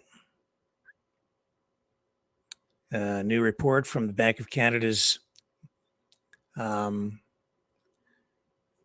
the officials over there, the Bank of Canada, and they've released a monetary policy report. Alongside its latest interest rate decision, the central bank says that delinquency rates in Canada for motor vehicle loans have surpassed pre-pandemic levels. This is a very alarming thing, and this is why, this is the kind of thing. This is Canadian, but I can tell you that the situation in the States is probably similar right now. Okay, and we know that people in the industry are saying, car loan and car business, car retail industry, are saying that a shortage of cars over the past few years drove up prices by as much as 40% on new and used vehicles. That was because of that computer chip shortage, the supply chain issues, all of that honestly created by the government during the pandemic because of their economic policies, their response to the pandemic. And I swear to God, they did a lot of that stuff on purpose, not because they were interested at the time in public safety. I think they were using it as a tool to drive their economic and social engineering objectives. To me, there's no question about that. Those are things that we absolutely need to be concerned about.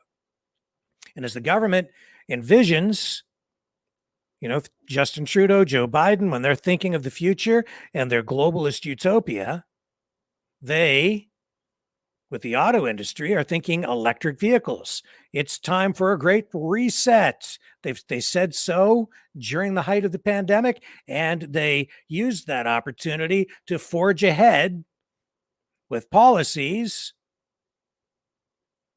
that were put forward to the public as being pandemic related, when in reality, I think that they were policies that were focused on achieving their larger socioeconomic objectives. And that resulted in managed supply chains, a managed, centrally planned economy controlled by government, controlling every form of business, whether it was small businesses that got locked down or even corporations that they dictated to through threat of penalty, government regulation, and through incentives, through grants, tax subsidies, training subsidies, and other financial incentives all designed to steer production in a particular way. And in the case of the auto industry, when General Motors went bankrupt, for instance, the government provided loans on condition that GM forge ahead with certain kinds of production. And today we have the proliferation and the expansion of EVs and hundreds and hundreds and hundreds of billions of dollars being pumped into the industry and the creation of electric vehicle battery plants, all being subsidized by government, which really means us, the taxpayers. We're paying for it. We're facilitating it. It's all government, government, government, government. That's not being market driven. That's being driven by government. And as a result, we ended up with vehicle shortages during the pandemic because of government policies. That drove up the price of new vehicles, the prices of new vehicles. It destroyed much of the extended elements of the automotive industry, such as advertising, because the automakers were shipping limited inventory to dealers. Dealers were able to sell everything that they had coming in, whether they advertised it or not. It created a shortage, so it drove up prices. No more 0% financing being offered at the time on new vehicle purchases. No need to incentivize purchases if there's no competition. No competition because everybody had a vehicle shortage. And everybody had to pay manufacturer's suggested retail price on all new vehicles at the time or above sticker just to get a vehicle. And what did you have to do when you ordered a car? You had to wait. In many cases, you had to wait because there was no inventory on hand. So you had to wait and wait and wait. In some cases, months and months and months and months and months, and maybe even into a year in order just to get your new vehicle delivered. That is the result of a centrally planned economy. And that's what we had. Prices rose about 40%, and used vehicle prices also rose to astronomical levels. We're seeing some price corrections now and inventory levels kind of stabilizing, the supply chain sort of coming back online, but there's still issues even today. Prices still remain high, and people are getting bit in the butt now. Those people who purchased vehicles during that huge price spike. And even today, because of the inflation we're experiencing, which means also higher vehicle prices for both new and used vehicles, people are getting burned by that. And in addition, the interest rates on financing and leasing cars have also gone up now, along with the Bank of Canada's increasing interest rates. Because now the government is trying to cool off the economy because you're consuming too much. You have too much. So we're going to dial it back. And what are they doing to do that? Well, they're using the single tool that they've always had in their toolbox, which is to increase interest rates, make the cost of money higher, make the cost of borrowing higher, which makes it more difficult for people to purchase new vehicles or even new homes. And they're doing it intentionally to dial back the inflation because they believe that the only way to deal with inflation is to reduce consumption, which means you have to deal with or you end up with less because their economic policies, these people who believe in government control of the economy, they're focused on government control. They're going to control the economy by controlling demand. Roll back demand, which means you can't buy as much, make things more expensive for everyone. So while they tell you you get higher wages through an increase in the minimum wage, they've inflated the crap out of the economy by printing a lot of money, far too much money, and increasing now interest rates on the opposite side of that to dial everything back, which means you end up with less. So they've inflated the economy. Too much inflation makes money worth less. So even though you're making more, the money you're making is worth less, which means you're no further ahead and actually further behind. And then they increase the interest rates because they say the economy now is functioning at a level that's too high because prices are too high. So you actually end up with less because you can't afford to buy what you were able to buy before, even though you're making more money, but the rate of inflation has exceeded the amount of money that you actually have. And now they're telling you have to do with even less because you're doing too well. And that's the Justin Trudeau economy. And now people are defaulting on their car loans. The entire economy is on the edge of, honestly, a collapse. So regardless of what we heard from that news conference today at the White House, where they're saying, oh, no, unemployment is at very manageable levels and it's far lower than than the naysayers were predicting even just a year ago. No, I think things are actually a lot worse than they're letting on. We're actually, I think, in a lot of trouble when it comes to the economy because the US dollar as the world reserve currency is in jeopardy. We're seeing digital currencies like Bitcoin being adopted in places like El Salvador by some governments around the world who are trying to decouple from the US dollar as the default currency, as their default currency, rejecting that and essentially asserting their independence and their sovereignty as a nation state and as a people to decouple from an international monetary system that has stifled and restricted them as a nation state in many respects by becoming decoupled from a centralized, government controlled economy. In fact, next week, I have a special interview lined up with someone who is going to talk to us about digital currencies, Bitcoin, the new economy. And I think you'll find his insight and his predictions titillating, thought-provoking. Might change your perspective a lot on the future of what the economy is supposed to be. It will change the way you look at money. I'm certain of that, if you really listen to what he has to say. So look for that next week, Monday. We'll have him on Monday. So that's coming up.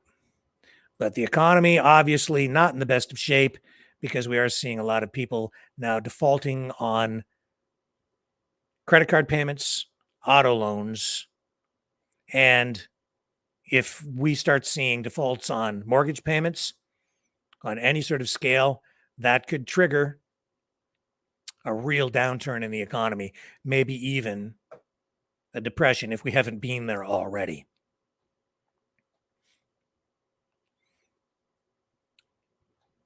And the prices of cars off the charts. I honestly don't know how people are getting by, especially younger people, because the prices of everything are it's off the charts. Haven't seen inflation like this, honestly, since the 1970s in my lifetime when I was a kid, when Pierre Trudeau was prime minister. Jimmy Carter, when he was president. Haven't seen it like this since then, and this is worse. This is absolutely worse, the inflation. It seems in the last few months that things have gotten a little bit better. That's because the government has started to put austerity measures in place or policies through higher interest rates and so on. But that does not help people find new jobs. I personally, if I was in charge, I would take the opposite approach. I would grow out of the problem, grow out of it, so that people don't end up with less, you end up with more. Supply side, that's the trick. Produce more, create more abundance. More supply means lower prices. When you have more of something, the price comes down and people prosper. People benefit because you're producing more of something. More.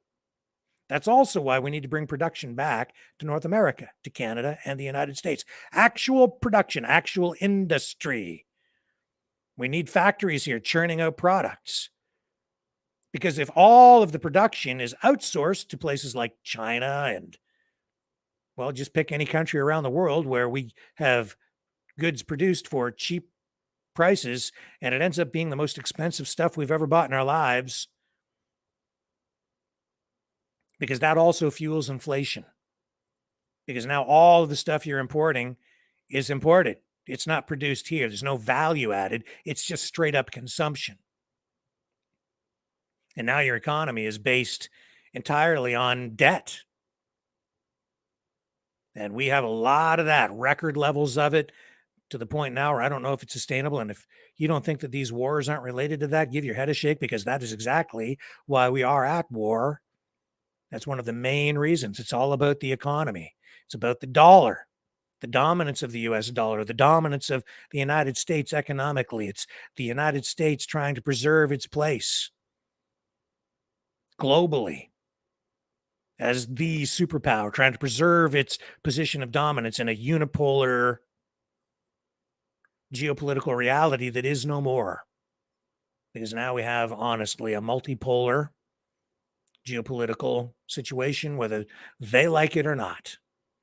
Many countries emerging as not only economic powers, but also as nuclear powers now, where we had we did after the Cold War and the Berlin Wall coming down and the breakup of the Soviet Union, many people viewed the United States as the unipolar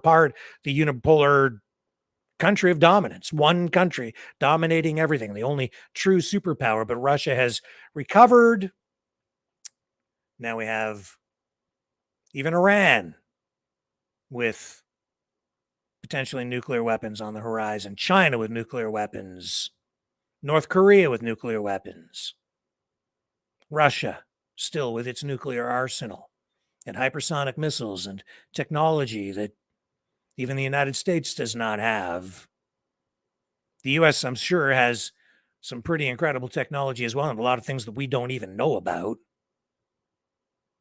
A lot of crazy stuff, I think, too, that we just don't know about. And I think back to a couple of speeches that Trump made while he was president, and he made reference to technologies without being specific about it. I was surprised he even said anything about it, but I remember one speech in particular where he sat there and he said, well, he just said that it was just incredible, the technology that they have, and he couldn't tell us about it.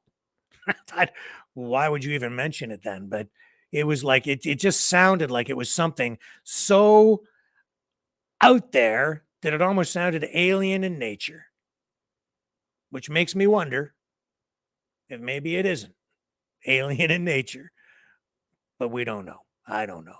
And all that talk about aliens and UFOs, I mean, I don't really put a lot of stock in that stuff, even though they had those public hearings with very credible people sitting there listening and discussing.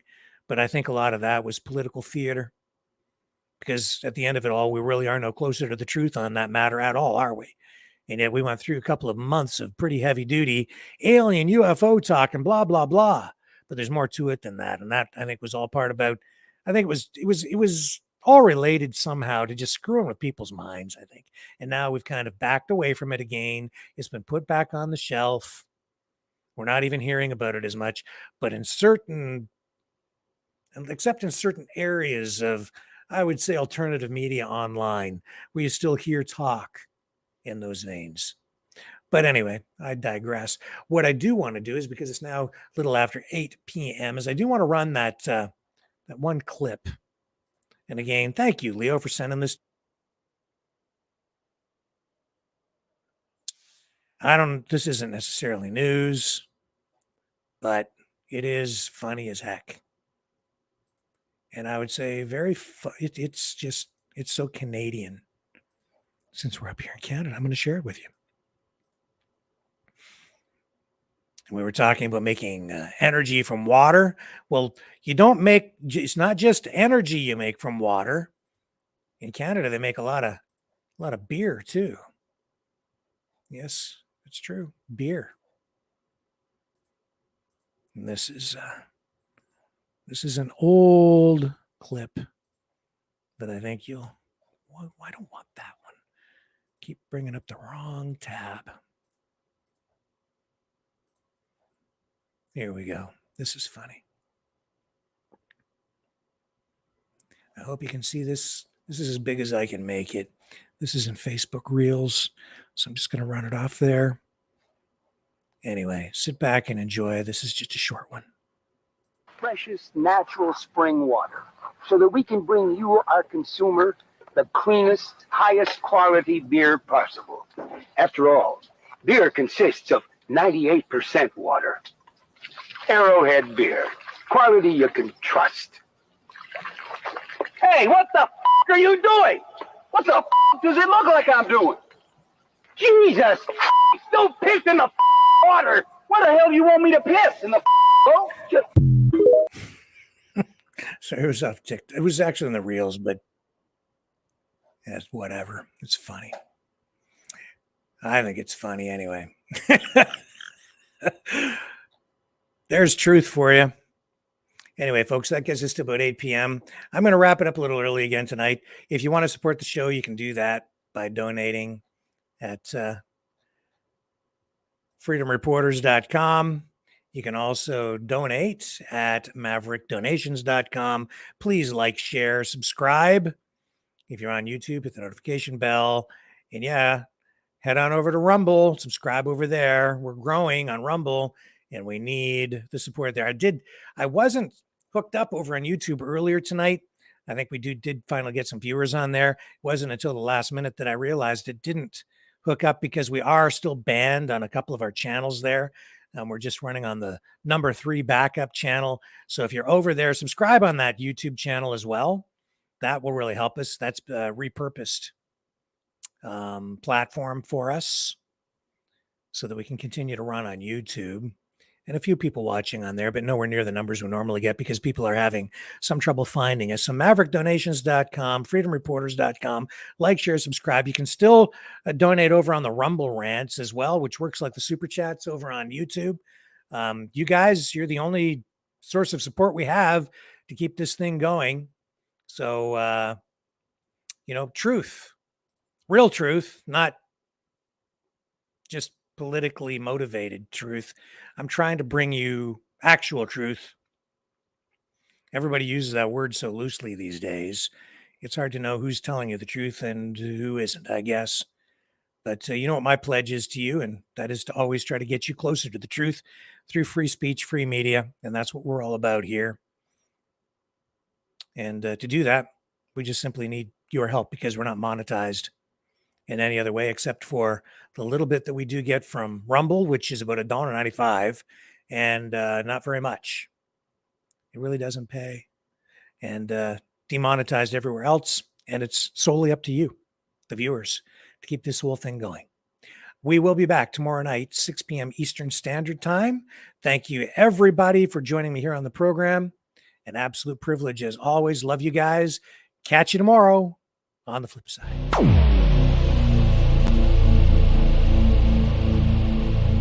This has been a Maverick Multimedia production.